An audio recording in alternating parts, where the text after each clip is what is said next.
If you have ever fished for bonefish, tarpon, or permit, or ever dreamed of it, it's likely you've heard about Belize. But did you know that bonefish in Belize were not always as prevalent or as large as they are today? And what about permit? The species you hear stories about, the addiction that you hear of people getting into. Many of us can thank today's guest for implementing and fighting for protections over the last 40 years in Belize. And today, you're going to get a glimpse into the famous lodge and the story of how he did it. This is the Wet Fly Swing Podcast, where I show you the best places to travel to for fly fishing, how to find the best resources and tools to prepare for that big trip, and what you can do to give back to the fish species we all love. Hey, how's it going? I'm Dave, host of the Wet Fly Swing Podcast. I've been fly fishing since I was a little kid. I grew up around a fly shop and have created one of the largest fly fishing podcasts in this country. I've also interviewed more of the greatest fly anglers from anywhere around the world than just about anybody. Today, Craig Hayes, famous lodge owner in Belize and previous doctor who retired to his fish camp, will take us into the evolution of Turneffe Flats Lodge. You're going to find out how they implemented catch and release down there back in the day. You're going to find out how they have an entire lodge off the grid completely, which 4 programs have made Belize what it is today, and he's going to share how he continues to keep giving back long after he is gone. Plus, you're going to find out when you might think about a tarpon trip and a few tips on success this next season. Back to Belize for another big one. This is the man, Craig Hayes from tflats.com. How you doing, Craig? Good, Dave. Yourself? Yeah, great. It's great to have you on here. I've heard a lot about you. You're in a part of the world down in Belize and Turneffe Flats Lodge. I've heard a lot about it. It's kind of one of the famous lodges, I think, out there. We're going to talk a little about that, how you built this. I know you have a pretty cool history on that. And then we're going to get into maybe some tips for some folks thinking about maybe heading down to that part of the world. Before we get there, let's take it back to fly fishing. I'm not sure how you first got into it. Maybe tell us, what's your first memory? How'd you get into all this? Well, I sort of got into fly fishing pretty much concurrently with starting Turneffe Flats back in the 70s. I was living in the Black Hills in South Dakota, and there was a young man who was, he was about 11 or 12 years old, was fly fishing in the little stream nearby, and I, asked him to show me what he was doing, and that's how I got started. He later, by the way, became a manager at Turneffe Flats. Oh, gotcha. How long did it take from that Black Hills experience to, when you made it down to Belize for the first time? Or was that your first saltwater trip? Well, I didn't really come to fish. Some buddies and I had periodically been taking trips to the Caribbean, and one night in the bar, somebody said, we should go to Belize. And we were saying, yeah, sure, that sounds great. Where's that? And so we headed to Belize to just vacation. Went to a place called Key Cocker and had a great time. Loved Belize and kept coming back kind of on a yearly basis for a couple of years. So it wasn't that original visit, or those visits weren't related to fly fishing. They were just related to hanging out and having a good time. Right. That's cool. And so you made it down to Belize. And were you a doctor? I think you had some of that in your past. Yeah, I was an ER doctor in Rapid City, South Dakota. Did that for about 5 years, and I did family practice medicine for about 20 more years. Gotcha. So yeah, you're a doctor. Did you at some point transition to where you left, the doctor work behind, or did you kind of retire from that and then kick off the Turneffe Flats, or how did that transition work?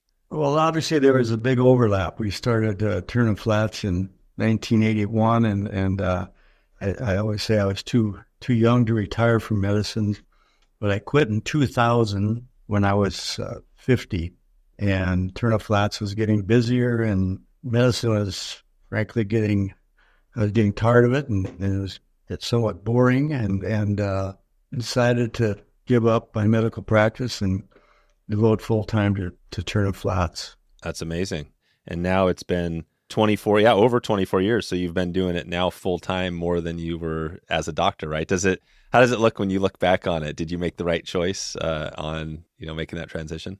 I really feel I did, and it was the right thing for me. I really enjoyed it, and my standard phrase is always about the lodge business is often frustrating, but never boring. There's always something new, something different, and it's been fun. Yeah, that is really cool.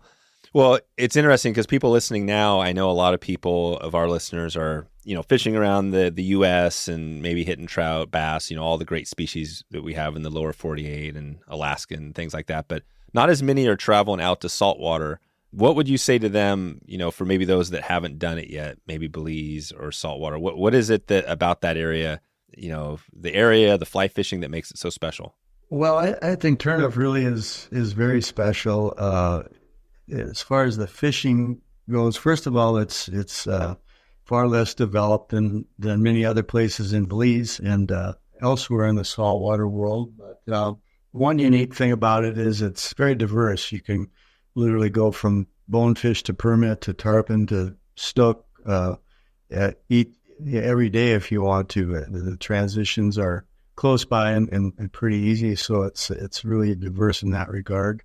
Offers a lot for everybody from the very beginning anglers, saltwater anglers who just want to come and learn for the first time to really experienced anglers who hardcore permit anglers or tarpon anglers who done it all. So it's probably the diversity that sets it apart more than anything. Yeah, that's right. I've heard that. And so, I think you guys have this. We'll talk a little more about the operation, all the good stuff you have going there. But, for somebody coming down, maybe planning a trip down there or getting ready, maybe let's just say 2025, what are maybe a few tips you're telling them to get ready? How do they make sure they have a successful trip down there? Well, you need to be prepared with the gear. And we suggest that people be ready to fish for all three species and not just come to, with a bonefish setup.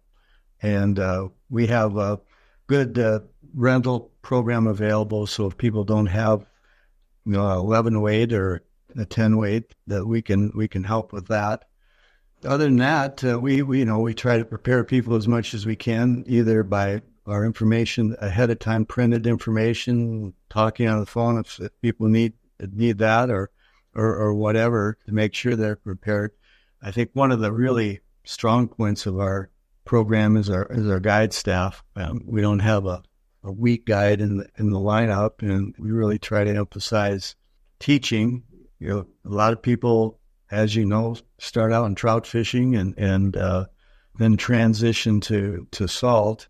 So it's a little bit of a learning curve. I mean, I think saltwater is, in some senses, almost a different sport. And one of the things that we really try to emphasize is instruction. And our guides, for the most part, enjoy teaching people about saltwater fly fishing. And that's a big part of what we do, is getting people comfortable with saltwater. Yeah. Can you take people, let's just say somebody, because you've got the wind, potentially stuff like that. Could you take somebody who's kind of new to it, and especially with their cast, get the cast dialed in well enough to have a chance at a shot at a permit down there or a tarpon?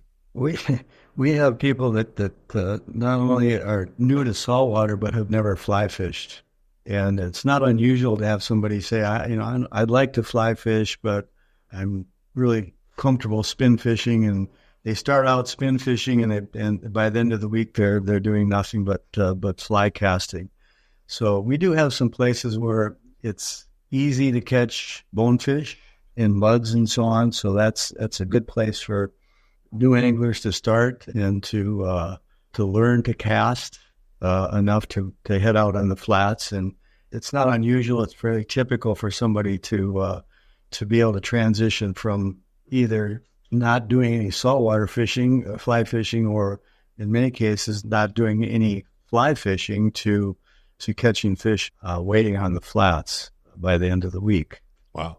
So you've had a beginner brand new to fly fishing, and they've caught a tarpon or a permit? Yeah, that certainly happens. Yeah, you bet.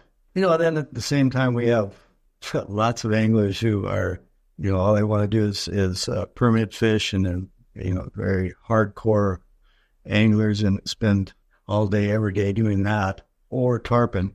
So it's really a mix from beginning anglers to very experienced saltwater people. That's perfect.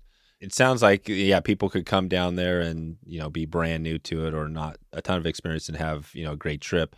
We just got finished with an episode on carp fishing in like the Columbia River flats, right, in the kind of the Northwest, and he was making the guest was making the analogy to similar, to kind of maybe even getting prepared for some of those trips. What are your thoughts about that? Do you think there's anything people can do like that to prepare to be better ready when they get down to the flats down there? Oh, absolutely. I mean, you mentioned the wind and the difference between the trout fishing sport and saltwater is largely casting. So practicing your casting is what you need to do ahead of time. You don't need water to do that. You can just go out in a grassy field and cut the hook off of or the tip off your fly and just practice your casting. And if you don't know how to double haul, have your local fly shop find somebody that does and that can teach you and just practice that. And coming ready to cast with good line speed and being able to double haul is really gets you off on the right foot, I think. Perfect. No, I think that's a great reminder. So I think Turneffe Flats, there's no question, it's a famous place. I think that it goes without being said that it's a place that if you're going to be heading down anywhere for the salt, it would be a good place to start off. I wanted to touch base on a little bit on the conservation because the first time I think I heard about you, somebody was talking about how you're basically a champion of some of the conservation work that's been done down there. And so I wanted to talk about that a little bit. Maybe we could start off on that, just talking about the challenges. I'm sure it's similar to other areas where development, water quality, like all that stuff. But tell us about that. Like right now, are you guys seeing effects on permit, tarpon, other species in that area because of impacts? Well, the answer is yes and no. I mean, there are clearly challenges and environmental threats to flats fishing in Belize, mostly related to development, or more specifically, improper destructive development, which largely includes dredging and more recently overwater development. The South Pacific idea of putting a bunch of cabanas out over the water, and that often is most easily done on flats. So that's a more recent threat. But I should point out that we recently completed a nationwide survey and then a very specific Turneffe survey of all the guides. I think we surveyed about 60% of the guides in Belize, and every guide who's fished at Turneffe over the past at least 5 years. And the fishery, this really confirms that the fishery has held up well and is doing well. At Turneffe, and specifically, we surveyed guides with a cumulative, I think, 280 some years of experience flats fishing. And some highlights were we asked about the catch and release practices and a bunch of things, but regarding the fish population, overwhelmingly the size of fish has increased over the past, actually, I think 30 to 40 years. But when we first came here, a big bonefish was 2 or 3 pounds, maybe 4 pounds, and now it's very common to catch 6, 8 pound fish, and there's definitely double digit bonefish at Turneffe. That pattern is, I think, throughout Belize, maybe a little lesser so than it is at Turneffe. And so the size of fish appears to be bigger. The number of fish appears to be more. And also we ask about the effort needed to catch fish. And the majority of guides felt that the effort was the same or less than it had been 5 years ago. So that all points to positive things for the fish population. And I should just mention, I think that largely relates to Belize passing catch and release legislation in 2009, which mandated that bonefish, permit, and tarpon be protected, and it made it illegal to possess any of those fish, dead or alive, except in the act of catching and releasing them. And so I think that's had a positive effect on the fishery. Having said that, there are clear threats. There have been a couple big proposed developments up near Ambergris Key, one of which seems to be on hold, and another is, I think, still moving forward. We had a challenge here at Turneffe last about a year and a half ago. Somebody wanted to build cabanas down the middle of one of the most popular flats at Turneffe called Big Flat, and we were successful in getting that stopped. We meaning Turneffe Flats and our conservation organization named Turneffe Atoll Trust, along with the Marine Reserve here.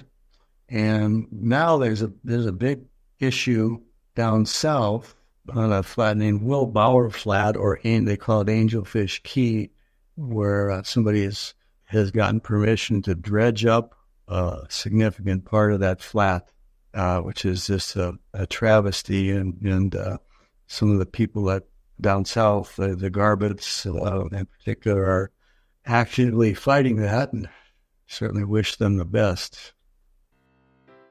Today's episode is sponsored by Togen's Fly Shop, who provides superior quality products at an affordable price.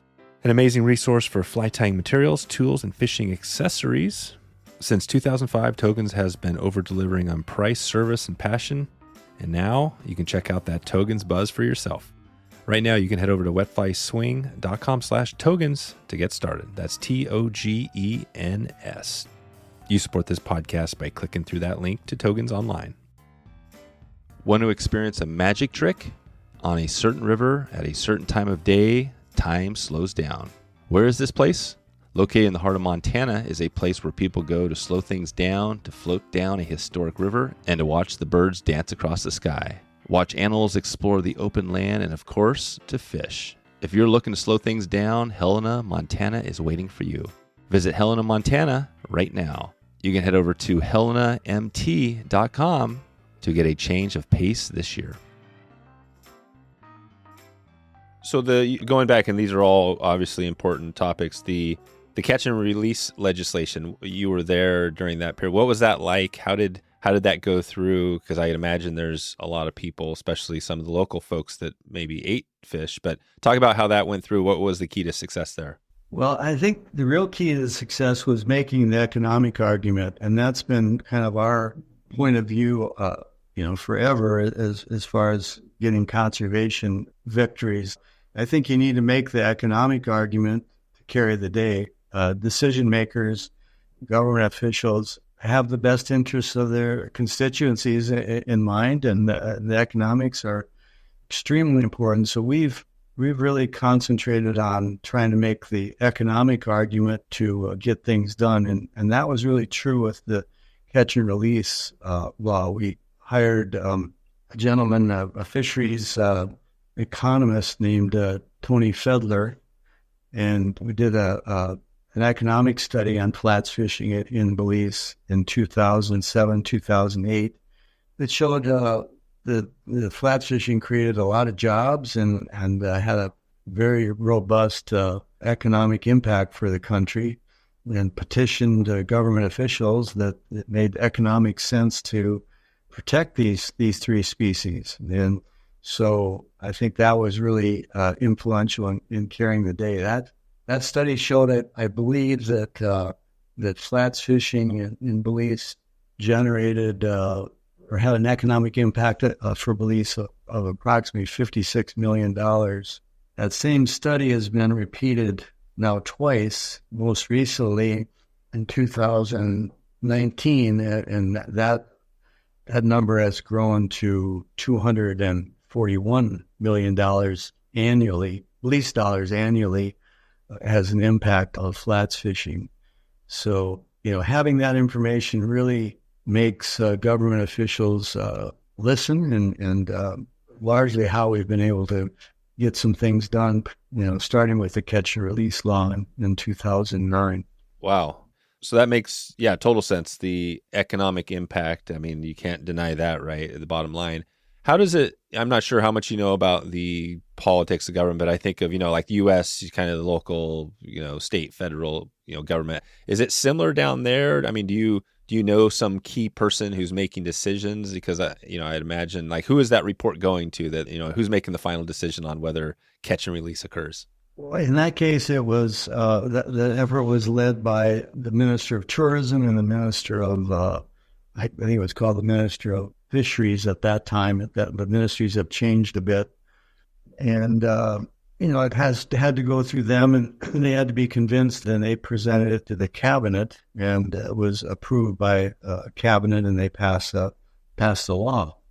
Belize is a British parliamentary legal system, which is a little different, obviously, than the U.S. And it's also very small.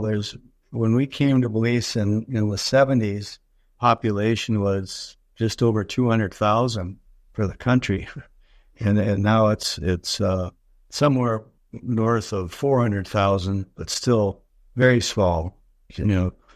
Put that in perspective. It's almost like a big county rather than some big counties in the U.S. And so it's very much the process of getting to know the decision makers and developing relationships and convincing them what's good for the country. Right. So that's it. So just like anything, you build relationships and bring in good people to show data, show the value, and then you have some success there.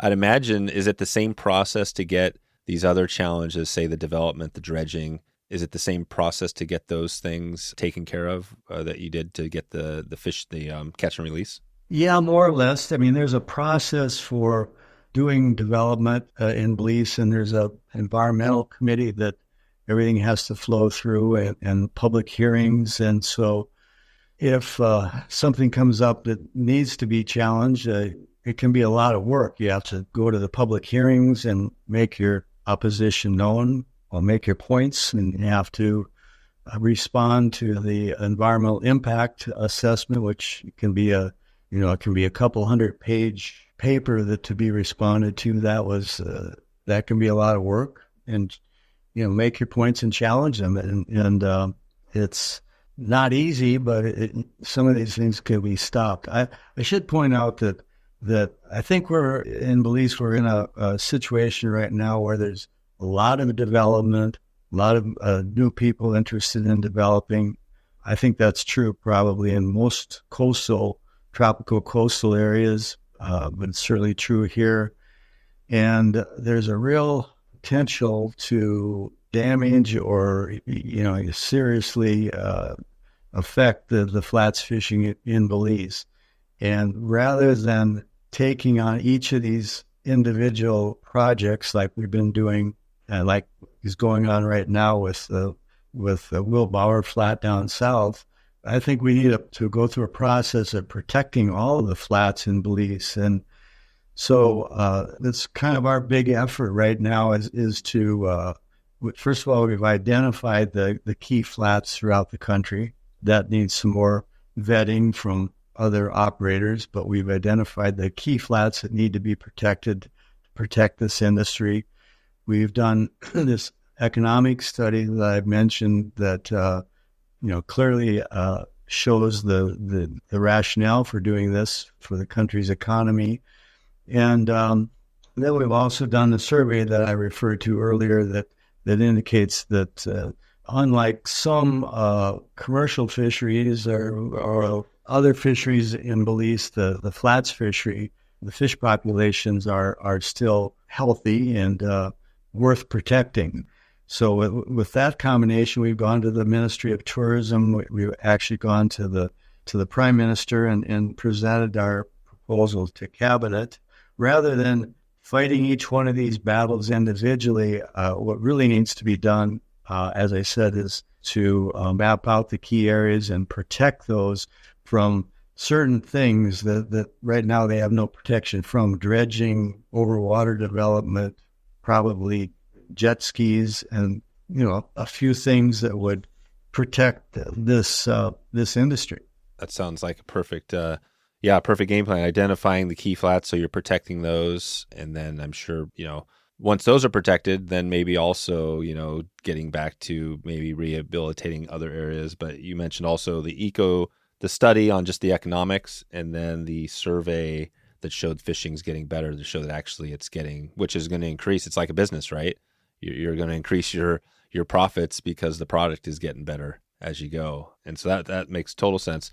Maybe let's take back a step and think about, we know where you are now, 2024. It's been 24 years, right, since you kind of left the day job sort of thing. What was it like? Maybe the fish camp. I think maybe you even called it the fish camp back in the day. What were some of the early challenges when you first started out? Do you remember that well when you first got the fish camp thing going? Oh, sure. Well, it's been 24 years since my wife and I have been here pretty much full time, but we were very actively involved from the beginning. So it's been the business started in 1981, the year of independence in Belize. So it's been, what's that, like 43 years. And it started out as just a little commercial fish camp, lobster fishing camp.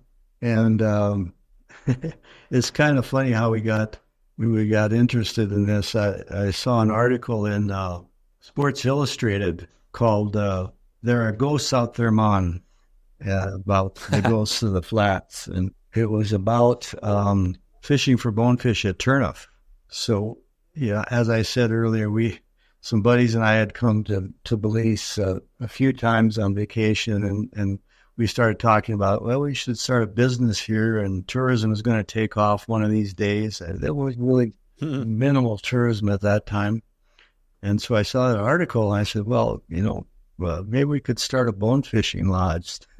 That's how silly it was. So at the time in 1981 or in that period, you didn't know of any other bonefish lodges around the area? There must have been some around the world at the time. Did you do a little research into that to see what was available around the world? No, we didn't do anything like that. We just decided we were going to do that, and so we forged ahead, not knowing really anything about what we were doing. But Turneffe Island Lodge on the southern end of Turneffe is really one of the oldest saltwater lodges in the world. A guy named Vic Barothy left Cuba in the 50s when Castro took over, and looked around the Caribbean for a place to reestablish the fishing lodge he had in Cuba, and settled on, first of all, Belize River Lodge, which is still in existence.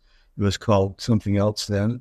And then came to Turneffe and started Turneffe Island Lodge, which is now known as Turneffe Island Resort.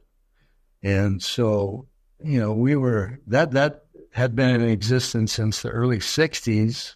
And who else was around? I don't think little Belize River Lodge or El Pescador started sometime in the 70s. And then, but that was it. And so we were the new kids on the block at that time that didn't know what we were doing and had to figure it out. And now we're the old guys. Right. Now you're the old guys. Have there been have you seen lots of lodges, operations pop up over the years and disappear? Is there still just a few that have lasted, or what's that look like? There haven't been a ton of lodges. What's really changing in Belize, there are more and more independent guides. And we know that from some of the recent studies that we've done through Turneffe Atoll Trust. But there's a lot more independent guides on Ambergris Key, Key Cocker, Placentia, some out of Belize City. Turneffe is more remote, and really it's still Turneffe Flats and Turneffe Island Resort that do almost all the fishing here. Yeah, this is awesome. I think we're getting a picture of, since you've been down there, like you said, you're one of the oldest, operations that's been going, and that's great. What is the, I guess we hear this a lot, the tourism, sustainable tourism, things like that, but what does that look like for you guys when you think of sustainable tourism? Is that just a buzzword, or does that really mean something? Well, I think it's for a lot of places a buzzword. I think we've really tried to take it seriously, particularly over the last 15, 20 years. And it involves a lot of things. We're completely off-grid here. We don't have any electric service or water service or anything. So it's a matter of developing those services for us in an environmentally friendly way. We have a large solar system that now produces about 75% of our energy. Wow. And we have our water system is pretty sophisticated. Off grid, we store about 250,000 gallons of water, rainwater, and that's our primary water source. It's very dry right now, so we're having to use our backup water maker for a while. But our primary source is rainwater. We compost. We grind up all of our glass and use it as aggregate and concrete. We kind of look at every single part of our operation to make sure we're doing it as environmentally friendly as possible. So I think we do a lot more than pay lip service to the idea of sustainability. In fact, I think we have the highest Green Globe, the main certification organization for environmental sustainability. We think we have the highest rating in Central America. Proud of that. Oh, that's great. No, that sounds amazing. Grinding up glass. I mean, so you're pretty much, and as you talk, I always go back to our episode with Yvon Chouinard, because he was, he's such an important player. Do you look at, when you look at the stuff that you're doing now, you mentioned some of the conservation work and the reusing, recycling, all that. Who do you look to for inspiration? Or have you just created this all on your own? Well, Yvon is my hero. Oh, nice. He's fished here several times. It's been a while. I had an opportunity to fish with him a bit, and he's my hero. His approach to life and approach to conservation with his approach to business is a model that I think everybody should replicate. And we're actually doing something somewhat similar with our business, where my wife and I are looking at exit planning, and we're doing called a purpose trust, which will commit Turneffe Flats to giving the majority of its disposable income in the future and in perpetuity for conservation efforts. So yeah, that's amazing, and yeah, kind of similar to what Yvon has done there, right?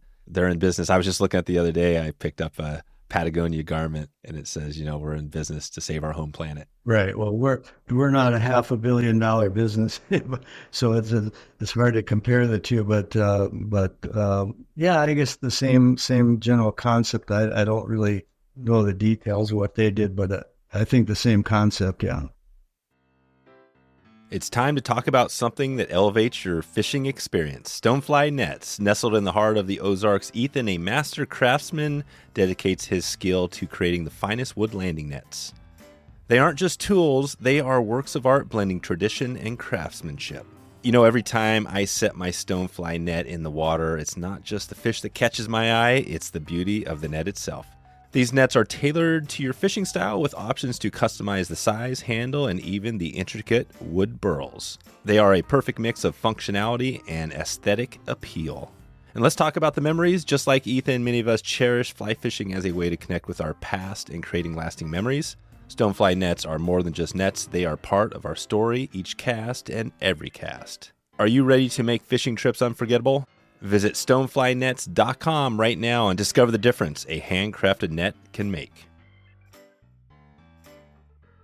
How do you deal with and maybe you don't have to deal with this, but I'm just thinking as people are listening here, there's all sorts of politics in the lower 48. The presidential election is right around the corner. Like all this stuff is going on. Do you have to deal with the political stuff at all? Or is it down where you're at? You really have this focus and it's a lot different. No, it's not any different.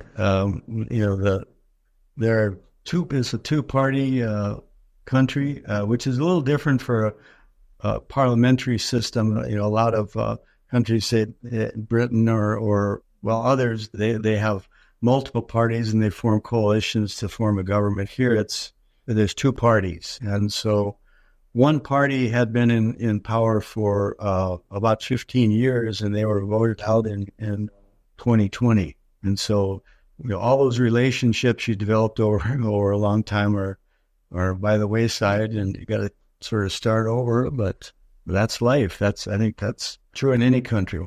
Right.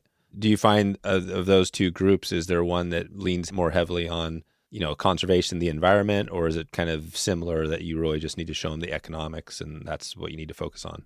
Well, I think, both parties, and like I said earlier, all politicians are interested in the best for their voters, for their constituents. So I think the economics are important, equally important for both.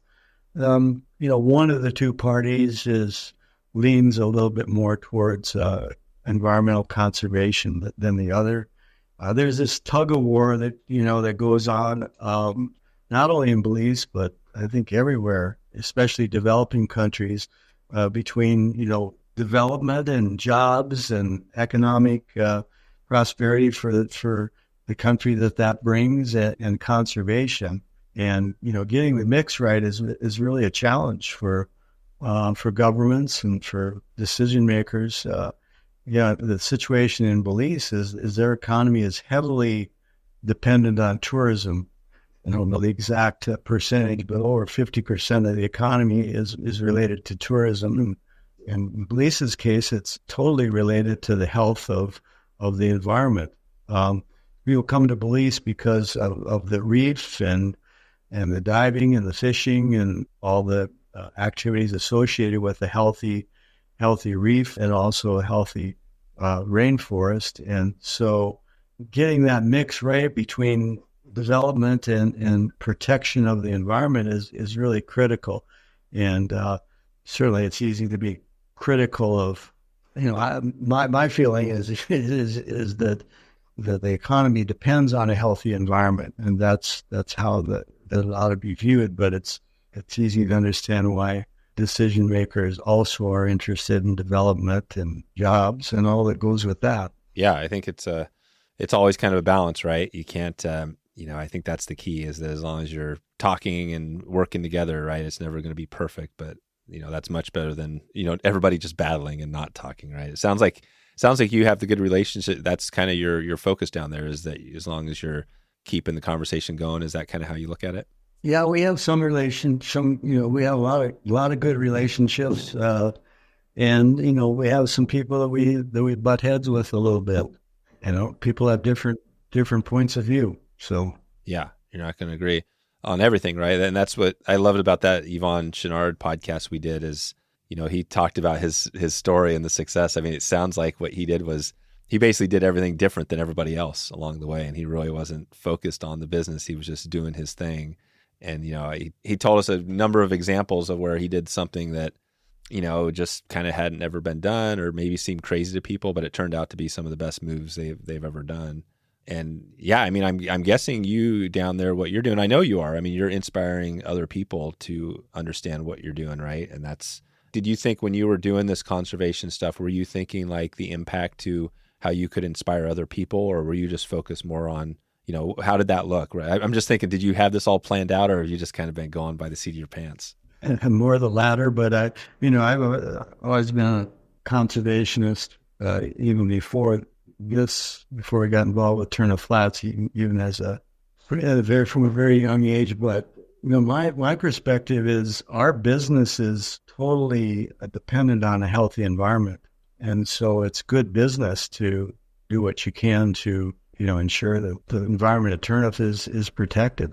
That protects our business. So I think they go hand in hand, and that's not true for all tourism, I guess, but for all nature-based tourism, it certainly is true for all of Belize. Yeah, it is for all of Belize. I'm going to talk a little more about Belize. We're going to do our conservation shout out here, and this is where we ask you, maybe a couple groups that we can support and follow. But today's conservation shout out is presented by Yellowstone Teton Territory, and we've been doing some trips out in that part of eastern Idaho, and it's been pretty cool. We're going back for our Euro school trip, and we're doing something with Oliver White potentially at the South Fork Lodge. And so that's shout out there. They got amazing things obviously going down there in the trout world. What would be, first off, maybe give us a couple of maybe a conservation group or two. You mentioned one, your group. Maybe highlight that again, and then are there other groups out there that you've worked with that you would highlight? Well, the two groups that we're associated with are, first of all, our kind of our sister organization, Turneffe Atoll Trust. And we kind of drove the catch and release process through the study that I mentioned, and certainly others were involved. Ali from El Pescador was very involved, and Mike Huster from Belize River were really involved. But Turneffe Atoll Trust really drove the finance, in particular of that. In 2019, we were very involved and again led the process financially to ban gill nets throughout Belize. In 2012 and 13, we led the whole process to get the Turneffe Atoll Marine Reserve established, which is now the largest marine reserve in Belize. We financed that process and drove that process. Then the biggest thing recently is in 2019, we petitioned the government to develop a land trust at Turneffe, and so we were able to put 17,000 acres at Turneffe into a land trust and pay to have that done. We are the trustees, and the government and people of Belize are the beneficial owners, as they're described. But the key thing is that property can never be developed and has to maintain to stay in its natural state perpetually. So those are some of the big things that we've done. We work really closely with the Turneffe Atoll Sustainability Association, which runs the Marine Reserve here, which is now I think the model for marine reserves and NGOs in Belize. It's been very successful, doing well. So those are the two organizations that we really support: Turneffe Atoll Trust and Turneffe Atoll Sustainability Association. Perfect. Wow. And those are all amazing, catch and release, gill nets ban, marine reserve, and the land trust. That's a lot of good work. So this is great. So you mentioned a few there, and we mentioned Yellowstone Teton territory. I'm curious, out there they've got their own challenges.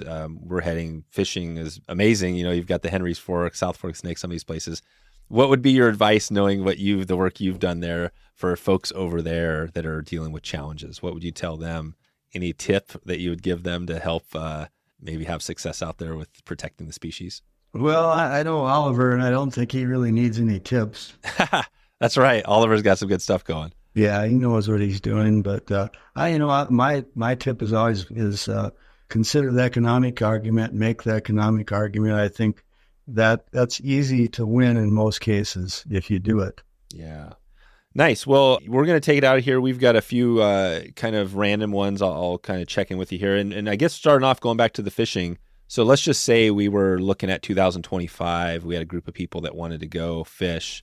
First off, are there any opportunities? Could we find a spot down at your place down there? And then what would be the recommended timing? Let's say we wanted to chase some tarpon. Well, bone fishing and permit fishing are pretty much year round. It depends on tides. It depends on the weather. But those are year-round fisheries. Our biggest seasonal fishery is migratory tarpon, and that starts in mid-April through August. And so the time that fills up for us most quickly is that time, from April through August. And some of that in 25 is already pretty full, but we can still fit people in. Okay. And out of that time, April, May, throughout the summer, I guess the summer's cool. I guess the one thing I'm guessing some people love to go down during when it's maybe a little nastier. So earlier, in the springtime, I'm guessing maybe that's a popular time. But let's just say it was May, we were heading down there. What would be one word of advice for getting ready for, trying to focus on tarpon? In May, my advice would be prepared for everything. Bring an 8-weight, a 10-weight, and an 11 or a 12-weight. Yeah. Just be ready for it all. For sure. And do the tarpon, since they're migratory, I'm not sure on the permit and bonefish how migratory they are, but are you seeing changes in levels of those just from impacts in other areas? No, we've seen actually more of all three species. At least that's the guide's perspective. It's my perspective as well, just from doing a little bit of fishing I do here and talking to people, but it's definitely the guide's perspective that all three are healthy. We have tarpon year round, but the migratory fish come during that time frame.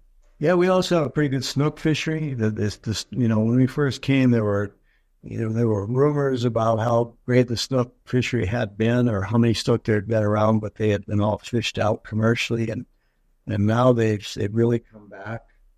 They're not protected, so so hopefully that will stay that way. But you got some good triggerfish fishing and barracuda fishing and some other snappers, jacks, some other things. Yeah. Is Belize, itself, as far as traveling, you mentioned kind of other types of activities. Is it a pretty safe place? Could you travel to Belize and travel around the actual Belize, the city, or the country with, say, yourself or family without worrying about things? Yeah, there's some bad areas in Belize, particularly in Belize City, that you you want to stay away from. But it's kind of like any big city. If you're not foolish about where you go, it's perfectly safe. Certainly, I think it's perfectly safe for tourists. Great. And what about, so a couple of random ones. So I love occasionally throwing out the superpower question, like what is your superpower? Sometimes this is hard, but what do you think when you look back at what you do? What's that one thing that, you really resonates with you, that you get energy from? Like for me, I think my superpower is being able to talk to people. I'm sitting here doing, hundreds of episodes. I never get tired of it. I actually get more energy talking to people. Like, what would it be for you? Do you have something that you think of that you just, is kind of your superpower? Oh, I don't know. I don't know. We just have had to figure this out, from the beginning. And I think just being persistent, not giving up, has been our superpower.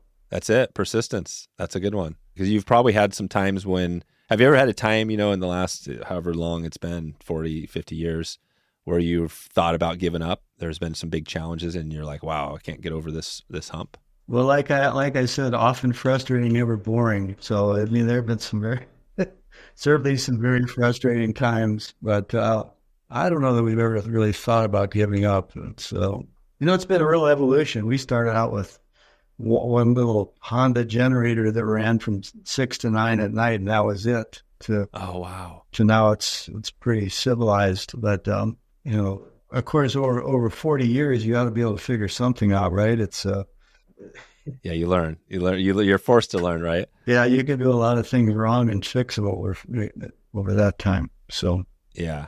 How are we doing? So right now this is the cool thing about technology, right? I'm in the U.S., you're down. You're in Belize, right? You're actually there now? Yeah, I'm looking out at the atoll right now. How's it looking today? How's the fishing right now? We're in kind of the funny thing is right now it's May. I mentioned May, but yeah, it's we're almost come up to June. It's going to be July. How does it look right now? How's the weather? How's the fishing?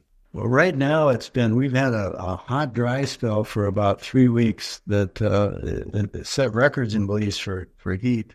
Not good for the reef, and the fish don't like it much when it's 100 degrees out. The water's 100 degrees on the flats, but so that's been a bit of a challenge. Right before that, it was just awesome fishing.